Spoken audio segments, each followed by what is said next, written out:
الرئيس بيقعد هون بيشتغل والناس ماشي هون عادي، يعني مثل عنا بالضبط. انسوا باريس، براغ هي عاصمة الأضواء والرومانسية والحب اللي بدكن إياه. في أحلى من هيك محل تشربوا فيه شيشة؟ لهيك كل ما أكون بهاي المناطق تقريبا ما باكل غير كولاش فطور وغدا وعشاء. في كمية محلات حشيش شكل مو طبيعي.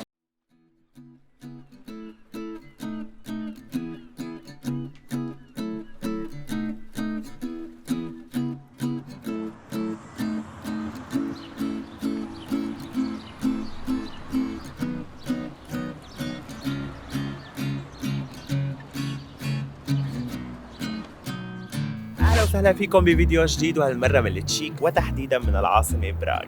براغ أو مثل ما بيقولوا لها أهلها براها، عاصمة التشيك وأكبر مدينة فيها، من قلائل المدن الأوروبية اللي حافظت على شكلها وما تدمرت بعد الحرب العالمية الثانية. معروفة بالأبراج الكتير اللي فيها والأضواء الذهبية اللي بتزين شوارعها بالليل، ولهيك تلقب بالمدينة الذهبية. قبل ما نبلش جولتنا لازم نعرف شغلة، إنه العملة ببراغ هي الكرون التشيكي، 1 يورو بيساوي تقريبا 24 كرون، والتشيك تعتبر رخيصة مقارنة بجارتها النمسا مثلا، وتقريبا بكل مكان في إمكانية الدفع بالكارت. لهيك بنصحكم دائما تدفعوا بالكارت حتى ما تضطروا تحولوا مصاري. حتى إذا اضطريتوا تدفعوا كاش فيكم تدفعوا باليورو، كتير محلات ما عندهم مشكلة بالموضوع. بالنسبة للإقامة أنا تقريبا ما بحكي أبدا عن الأوتيلات إلا إذا كتير كنت مبسوط منه، وهالمرة ببراغ الأوتيل كان رائع، لهيك حابب أذكره. الأوتيل اسمه سنتري أولد تاون براغ. المكان اللي موجود فيه الأوتيل رائع لأنه صاير بنص المدينة تقريبا، محل موجود كل المعالم السياحية. الأوتيل نفسه فخم كتير، الخدمة رائعة، الأسعار بتختلف حسب إمتى رايحين، ولكن بالنسبة لأسعار الأوتيلات ببراغ فهو متوسط وعادي. وهلأ صار فينا نبلش جولتنا بأول معالم السياحية ببراغ.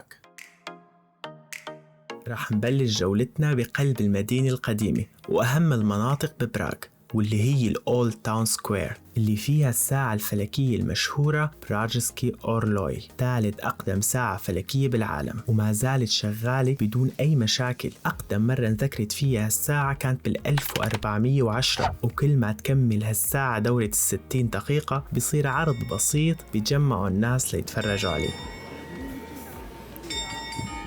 من كتر ما شفت ناس واقفين ومن كتر ما سمعت عن العرض اللي راح يطلع اول ما تدق الساعه فكرت شاكيرا بدها تطلع بهدول الشبابيك. طلع العرض كتير سخيف، او خلينا نقول بسيط. بيصير انه بينفتح الشباكين وبيصير في العاب او تماثيل جواتهم بتدور بس.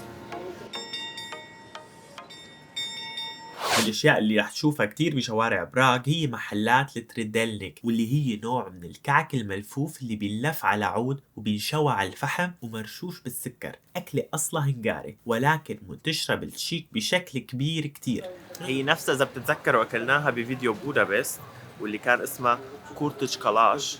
هون اسمها غير شيء، اسمها تريدلنيك أو هيك شيء اسمها. صراحة رائعة، طبيعي تنتشر بهذا الشكل لأنها كتير طيبة، بس هي لا تعتبر أكلة تقليدية ببراغ. هي بظن أصلا أكثر من هنغاريا، بس من كتر مو طيبة منتشرة بهاي المناطق بشكل كتير كبير. ثاني محطة هي تشارلز بريدج أو جسر كارل. جسر عمره 600 سنة وبيوصل المدينة القديمة بقلعة براغ.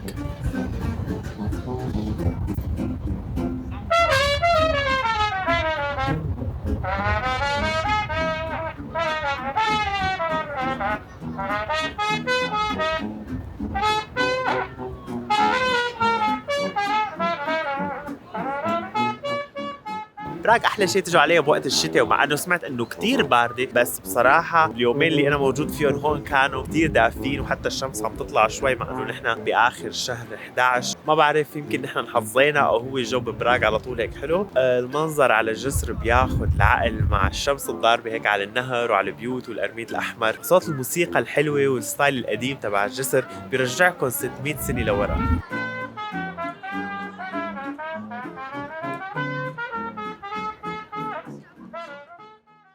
بعد الجسر مباشرة بتلاقوا ناس مجتمعين على حيط غريب واللي هو لينون وول، جزء من تاريخ براغ. هالحائط اللي موجود أمام السفارة الفرنسية واللي يعتبر منبر للتعبير بحرية عن الرأي. بلشت قصة الحائط بالستينات لما كان ينكتب عليه قصائد حب ورسائل معارضة للنظام لحد 1980، تحديدا ب 8 ديسمبر يوم اغتيال المغني البريطاني جون لينون اللي كان واحد من فرقة البيتلز، أنجح وأشهر فرقة عرفت التاريخ على يد واحد من معجبينه اسمه مارك ديفيد شابمان، اللي حسب ما صرح انه كان مزعوج بسبب تصريحات لينون، وخصوصا قوله انه فرقة البيتلز أكثر شهرة من يسوع. بعد هالحادث رسم فنان مجهول صورة جون على الحائط، ومن وقتها تسمى الحائط على اسمه، وصار لينون وول رمز لحرية التعبير.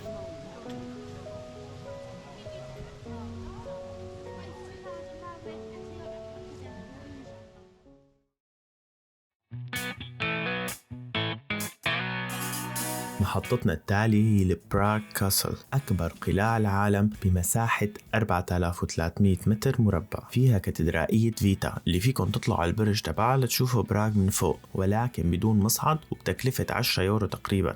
أما الدخول على القلعة فهو مجاني. أنا حاليا بأكبر قلاع العالم، بس أبدا ما بتشبه القلاع بأي شيء. فيكم تقولوا أشبه بقصر مثل القصر الملكي البريطاني، يعني البناء كتير مودرن، ما بيشبه القلاع التاريخية مثل الواحد بيتصورها. الشيء الوحيد التاريخي أو اللي بيشبه الشيء التاريخي هو هي الكنيسة اللي موجودة بنصها. مكان فعلا كتير كبير، بس صراحة ما فيه شيء ينشاف غير هاي الكنيسة، لأنه المبنى هون هو مبنى عادي، هو محل ما بيشتغل الرئيس. يعني الرئيس بيقعد هون بيشتغل والناس ماشي هون عادي، يعني مثل عنا بالضبط.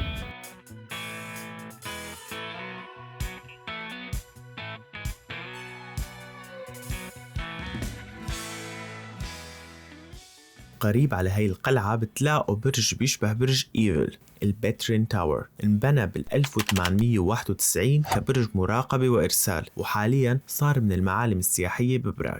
أنا بصراحة ما بنصح فيه لأنه شوي بعيد عن المدينة، طلع عليه أبدا مو سهل، وخصوصا إذا الجو بارد، والمنظر اللي رح تشوفه من فوق هو نفس المنظر اللي رح تشوفه من مكان القلعة، ولكن إذا الجو حلو وعندك وقت ففيك تجرب. وبالقرب من هالبرج بتلاقوا مكتبة ستراهوف اللي بتحسوها طالعة من عالم هاري بوتر، بسقفها المميز وخشبها الرائع. تيكت عليها بتكلف بحدود 6 يورو، والمكان أشبه بمتحف بيحكي عن تاريخ المكتبة.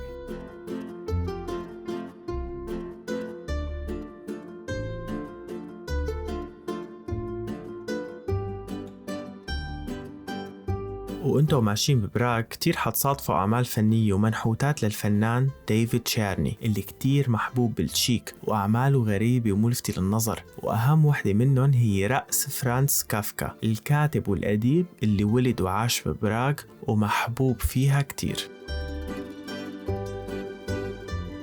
يا جماعة التمشاي بالليل على جسر تشارلز ولا أروع من هيك. انسوا باريس، براغ هي عاصمة الأضواء والرومانسية والحب اللي بدكن إياه. الأجواء هون رومانسية لدرجة يا ريت فيها الكاميرا تاخدها، بس قد ما انحكيت الشوف غير التصوير. المكان ولا أحلى من هيك بالليل.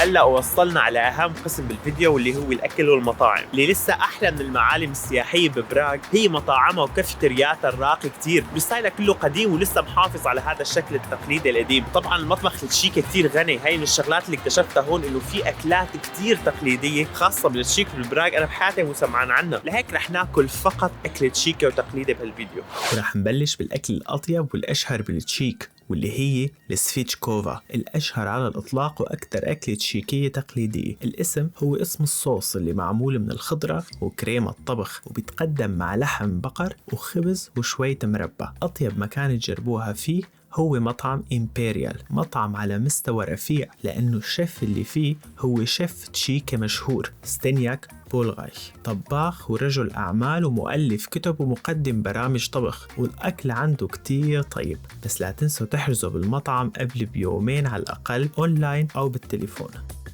الأكل الثاني والمفضلة عندي شخصياً هي الجولاش. فيكن جربوها بكل مكان، بس الأطيب كان مطعم أوغ لاو بيتشو، مطعم كتير تشيكي وتقليدي وعلى طول فل. من المعروف إنه الجولاش هو أكلة هنغارية، ولكن الجولاش الهنغاري بيكون أكتر مثل الشوربة، أما الجولاش التشيكي الأصلي فهو لحم صوص وخبز.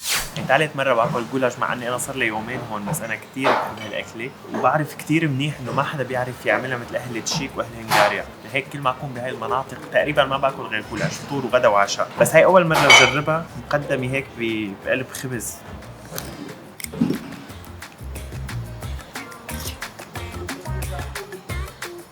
رائعة كالعادة.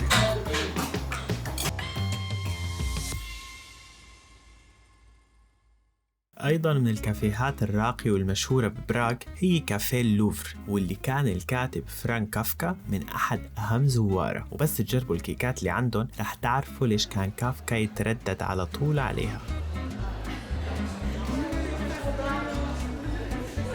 من الأكلات التقليدية أيضاً هي السماجيني سير، واللي بتعني حرفياً الجبن المقلي، موجود تقريباً بكل المطاعم، لكن بنصحكم تجربوها عند هافيلسكا كورونا.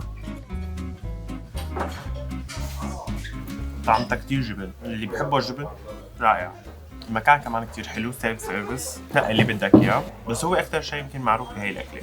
من الوجبات التشيكيه التقليديه ايضا هي البيتشينا كاخنا، وبتعني لحم بط مشوي. بنصحكم تجربوها بمطعم ديفو كوتشيك. كنت اعتبر انه لحم البط كتير غريب، بس بعد ما جربت الارنب صار الموضوع كتير عادي بالنسبه لي. الريحه رائعه. ما تنسوا الخبز، الخبز كتير طري، ما بعرف شلون بيعملوه، بس طري بشكل مو طبيعي. لا طيبة كتير. بالصدفة وانا ماشي بالشوارع بلاقي لكم اضيق طريق بالعالم، انا سمعت عنه بس نسيته تماما، فالحمد لله اللي شفته بالصدفة. هاي من الشغلات اللي بتميز كمان براغ، انه هذا الممر كتير ضيق لدرجة انه ما بيساع غير شخص واحد فيه، لهيك في اشارة مرور، فاذا كانت خضرة مثل هلا فينا ننزل. الشغلات الغريبة اللي بتشوفوها بشوارع براغ غير الدمى اللي بتتحرك بخيوط، المشهورة براغ بصناعتها هي الكنابس شوبس أو محلات الحشيش. في كمية محلات حشيش شكل مو طبيعي، بس أظن إنه مثل هولندا هون مشرع لأنه في كمية كتير كبيرة. غريب.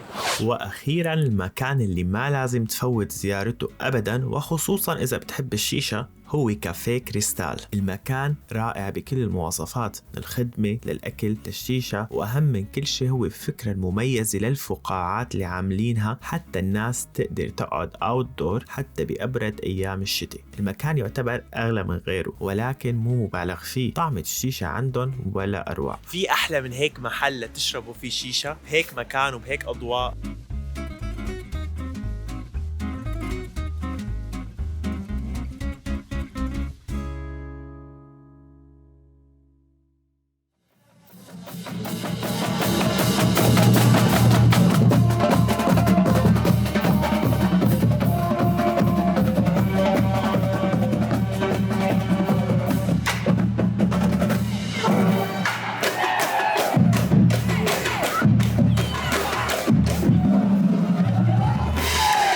بالنسبة للمواصلات فالموضوع ولا أسهل ببراغ. أول ما تطلع من المطار بتلاقي قافلة من سيارات الأوبر اللي خاصة بالمطار، البرنامج بيعطيك كود، وهذا الكود بتفرجيه لأي حدا من الواقفين وبتطلع معه، وهيك بتسهل عليك الموضوع، يعني ما بتضطر توقف تستناه بمحل يمكن تلاقيه يمكن تضيعه بزحمة المطار. أما المترو والترام والباصات ففيكم تستخدموها كلها بتيكت بتشتروه من أي ماكينة بمحطات المترو. كل اللي عليكم هو إنه تختاروا اللغة والمدة اللي حتضلوا فيها ببراغ. تيكت 24 ساعة بكلف بحدود 4.5 يورو، وبتتفعل بعد ما تختموها من الماكينات اللي موجودة بالمحطة من طرف السهم. وهيك بتكون خلصت جولتنا ببراغ. ان شاء الله يكون عجبكم الفيديو، بتمنى تستفادوا منه اذا رحتوا على براغ. اذا حبيتوا تعرفوا تفاصيل اكثر عن الاماكن اللي كنت موجود فيها فيكم تفوتوا على الانستغرام هايلايت براغ، من هنيك فيكم تشوفوا الاماكن اللي كنت موجود فيها بالترتيب مع المواقع تبعها. اذا عجبكم الفيديو فما تنسوا تضغطوا سبسكرايب ولايك وتدعمونا القناه شوي. شوفكم بفيديو جديد وباي باي.